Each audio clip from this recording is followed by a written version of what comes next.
Hola amigos de Entre Cámaras, estamos una vez más, pero ahora con una doctora, no precisamente en fotografía, fotógrafa de animales, de naturaleza salvaje, de vida extrema, de todo eso que nos encanta ver en Discovery, en History, todo eso lo tenemos en Querétaro y lo tenemos con Carla Santana. ¿Cómo estás, Carla?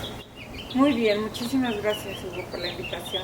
A los 12 años, por lo que leí, a los 12 años te regalaron tu primera Polaroid. Cuéntanos qué hiciste con esa camarita o de dónde nació el amor a la foto. Pues ya lo traía ahí como desde muy chiquitita. A los 12 años efectivamente me regalaron una cámara Polaroid mi papá. Y bueno, a él le gustaba mucho salir de viaje a lugares de naturaleza. Entonces viajé mucho con él y me regaló la primera cámara Polaroid y a partir de ahí yo dije, esto me gusta mucho. Seguí tomando fotos pues teniendo 12 años, pero en realidad el brinco más grande fue en la universidad. En la universidad ocurrió que en mi trabajo experimental, que no tiene nada que ver con los animales grandes, me tocaba más bien animales pequeños, bueno, células, trabajaba yo con cáncer y tenía que tomar fotografías en microscopio. Y pues me topé con que pues, no sabía la parte técnica, que tenía yo que poder manipular el microscopio y trabajar con la luz y todo, y para poder mostrar lo que yo quería en la fotografía. En aquel entonces era de film, entonces era un poco complicado. Y ahí fue como que yo dije, esto es lo mío, yo de aquí soy. Seguimos, además, a mí me encanta viajar, seguimos viajando y yendo a estos lugares de naturaleza. No fue en un principio, sino fue después. Y entonces cuando pude conjuntar la fotografía con el amor a estos lugares, a estos animales, entonces es que conjunté dos pasiones, ¿no? En ese sentido. Y pues no se hace el fotógrafo de la noche a la mañana, ¿no? O sea, llevo haciendo fotografía de naturaleza desde el 2005. Antes de eso, bueno, sí tomé mucha fotografía, pero no era de naturaleza como tal. Como que en el 2005 hubo un parteaguas, porque tuve la oportunidad de ir a África. Fue como mi primer viaje, ¿no? De ir a un lugar en donde ir a ver animales que fueran más allá que pajaritos y lo que podemos llegar a ver en zoológicos, que bueno, ahora ya no voy ni a los zoológicos. Y fuimos a África, y en África lo que encontramos fue que, bueno, yo me enamoré de los grandes animales, sobre todo de los mamíferos, y de preferencia pues de los que están en la cadena alimenticia, en la parte más alimentaria. Entonces en ese viaje en África a mí se transformó todo. Además tuve la oportunidad de llevar mi primer cámara digital. Entonces yo había estado tomando mucha fotografía, pero con film. Y ahí llevo mi primera cámara digital y bueno, pues se acuerdan los que les tocó film que hay que contar cuántas fotos tomas porque tienes limitado tu rollo y traes un número determinado de rollos y de ahí ya no puedes pasar. Y aquí pues ese brinco de poder empezar a tomar más fotografías y de ir viendo cómo están tomándose estas, pues como que también para mí fue como un brinco. Entonces en el 2005 empecé a tomar fotografía digital. Y a partir de África para mí hubo un cambio en la parte de lo que es conservación, en la parte de lo que es una conexión.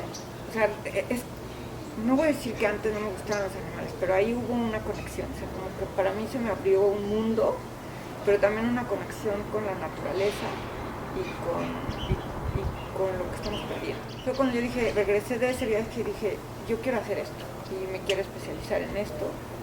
Tengo mi carrera, tengo un trabajo que me da de comer, pero encontré que no solamente era la pasión, sino la necesidad de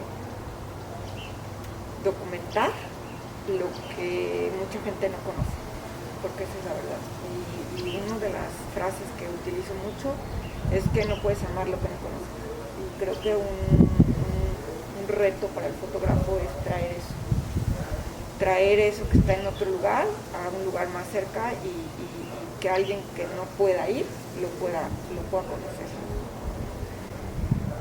Y entonces, bueno, pues me topé que llevaba yo una cámara pequeña, no era una cámara, era una Olympus, era de las primeras cámaras digitales Olympus, y traía yo un lente de un 70-200. Y entonces, bueno, pues me topé con que no tenía yo la distancia que requería, porque eso es algo que es muy diferente a otro tipo de fotografía, que es pues no puedes estar cerca de León totalmente, León, ¿no? voltea para acá, León, ven para acá, por favor, los de júntense. Exacto. Sí, como que es complicado, yo digo, ¿no? Entonces me llevé un poco la frustración, ¿no? Porque es una frustración de que ves tu encuadre, que ves lo que quieres tomar, que No, que llegas tan lejos. O sea, que vas vas tan lejos y que dices, que no. uy, ¿de aquí dónde, no? ¿Dónde lo compro? Que ¿Sí, no? conectas además con el lugar, que te das cuenta qué es lo que tú quieres capturar y que, bueno, con el equipo que yo llevaba no lo logré al 100%, ¿no? Nosotros estuvimos en Ruanda y llegamos con el grupo de gorilas. Tienes que llegar con ellos, tienes que caminar mucho y tienes que llegar con ellos cuando están terminando la siesta. Cuando terminan la siesta es cuando tú los puedes como observar sin que empiezan a tener cierta actividad. Ellos comen, tienen su siesta y luego se van a buscar otro sitio para comer y luego a buscar un sitio para dormir. Entonces vas con guías que además llevaban rifles y que además tenías que llevar instrucciones porque podías poner en peligro a uno de esos gorilas si tú no sigues las reglas. Y llegamos con una familia de gorilas en donde existía en la familia 2 espalda plateada. Si ustedes saben, bueno, la espalda plateada es el que se va convirtiendo en el macho alfa. Y siempre en el grupo hay un macho alfa y que domina a la familia completa. En esta familia había dos machos de espalda plateada, un macho alfa, eran hermanos, pero uno más joven que otro. Y cuando llegamos el que no es el alfa estaba dormido y incluso tengo fotografías que me tomaron estando el gorila atrás de nosotros y nosotros enfrente y se veía el gorila. Lo primero que te dicen es que no tienes que hacer contacto visual con el gorila y menos con los machos, que tú tienes que bajar la mirada, que no debes hacer contacto visual. Y cuando llegamos se despertó y tienen conductas. Esa es una de las cosas que a mí me fascinaron, tienen conductas tan humanas. Esto de que se despamodorrado y que se soba y que entonces se sienta, entonces mira, pero como todavía se dormido y yo digo que estaba pensando, ya llegaron estos humanos a molestar, porque siempre van a la misma hora y como que están acostumbrados que dices, bueno, los tengo que aguantar 1 hora y ya me puedo yo ir, ¿no? Entonces nos miró, se dio cuenta que habíamos llegado y nos sentaron de tal manera que quedamos pues los gorilas de un lado y nosotros de otro. Y él se mueve un poco del lugar, pero todavía acostado, estaba así como recargado. Y entonces no pude evitar hacer contacto visual. O sea, no pude. O sea, era fascinación. Y antes de agarrar la cámara, hice contacto visual. Y hicimos contacto visual, es decir, nos dimos cuenta que nos estábamos identificando, ¿no? Como individuos.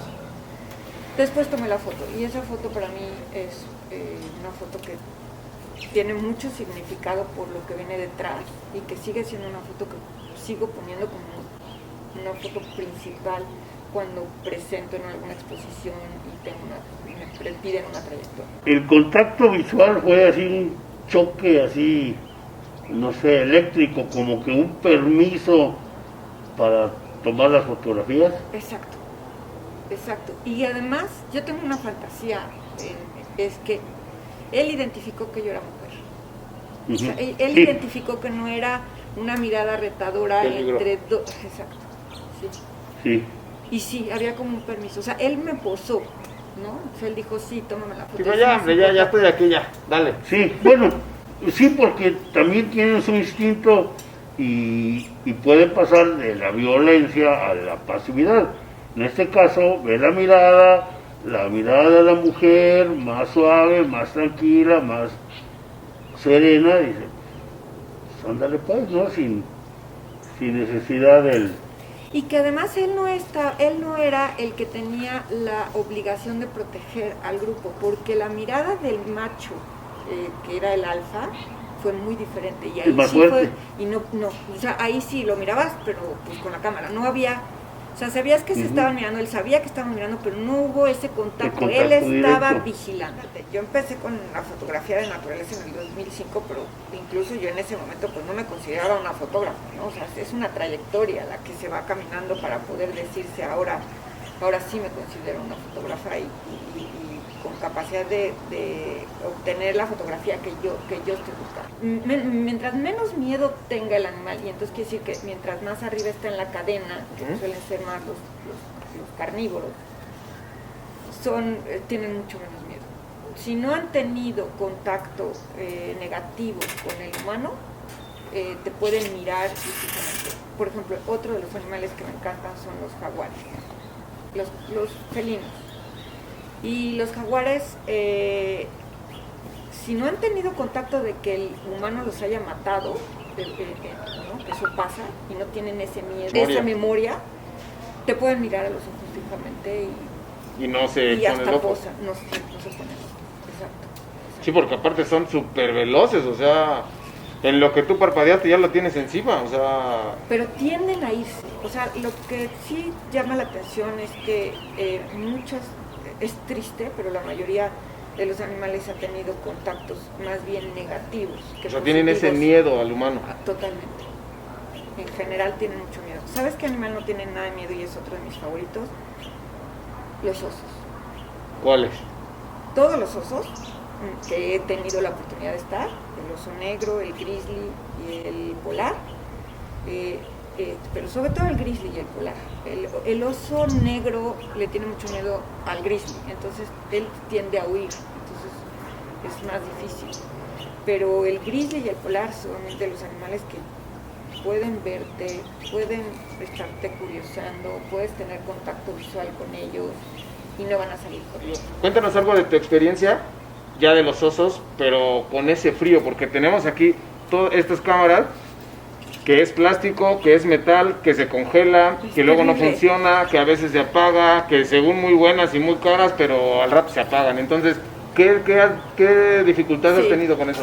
Bueno, ya cuando regresé en ese viaje, pues me di cuenta que no tenía el equipo que se requería en cuanto a distancia, que tenía que trabajar mucho con la luz, porque esa es otra cosa. La mayoría de estos animales uno los ve muy temprano en la mañana o muy tarde, al atardecer. Entonces me empecé a enfrentar con una problemática con la luz, ¿no? Y entonces tuve que hacer dos cosas. La primera cosa fue estudiar, ¿no? Primero fue como muy empírico, pero el primer brinco que di fue que me metí a la Escuela Activa de Fotografía aquí en Querétaro e hice un diplomado en el 2011. Y ahí di mi primer brinco en cuanto a la parte técnica, ¿no? O sea, poder entender cómo puedo obtener la luz que yo quiero. Y ahí es cuando me di cuenta que el equipo sí cuenta, que cuenta mucho la cámara que tengas, que tienes que poner a la cámara en una presión tecnológica, pues, en la luz, con todo esto del ISO, que si no es una cámara que aguante mucho, entonces la foto, pues, no te sale con la calidad que se requiere, por ejemplo, para imprimir o para publicar. Entonces yo empecé, después de la Olympus cambié a Canon. Me preguntan por qué, pero no hay una razón particular por qué Canon, por qué Nikon. Pues aquí en México es la más comercial, es la que más se mueve, la que más fácil se consigue, no está tan cara, es buena, tiene muchos accesorios. Y pues wow, Y son los entré con dos, Canon. tres monstruos, ¿no? Y ya. Y entré primero con una cámara, era la 50D en aquel entonces, una cámara, no era la más chiquita, No estaba tan mal no para estaba empezar. tan mal. Y compré un 100-400, que no es este, que está aquí, es la versión anterior, la que le instalaba. Y con eso empecé a obtener muchas mejores fotos, pero seguía con el problema de la luz. O sea, había logrado ya la distancia, yo ya había aprendido a manejar lo que era la profundidad y todo eso, pero yo seguía peleándome con la luz. Después de eso, me quedé con esa cámara y luego compré una 5D. Y ahí vi la mejoría en el manejo de la luz, así de... ¿Viste? forma así de- Agarraste de Ferrari, ¡pum! Te Exactamente. trepaste. Entonces con esa 5D y el lente 100-400 empecé a tomar muchísimas fotografías. Y la primera vez que fuimos a ver a los osos polares, porque dentro de los osos me gustan todos, y los grizzly me encantan, pero los polares son mis preferidos. Entonces, bueno, he tenido la oportunidad de ir varias veces. La primera vez que fui, llevaba esa cámara con el lente 100-400, y fuimos en una época del año a Churchill en donde vas y no hace tanto frío porque estás esperando a que se congele, y los osos solamente los puedes ver cuando no está congelado. Cuando se congela el mar, ellos se van y ya no los ves. Entonces tienes una ventana de tiempo para verlos como de un mes o 3 semanas, en lo que ellos están en la orilla esperando a que se congele. Y entonces en aquella ocasión el frío no fue tan extremo, andábamos como en -5 grados a veces. Y llevaba esa cámara y tuvimos la oportunidad incluso de que fuimos a un lugar en donde salíamos a caminar y caminábamos a buscar a los osos. Y íbamos nada más con un guía que llevaba un rifle que es, lo que sacaba era de goma, y que los ahuyentaba con piedras.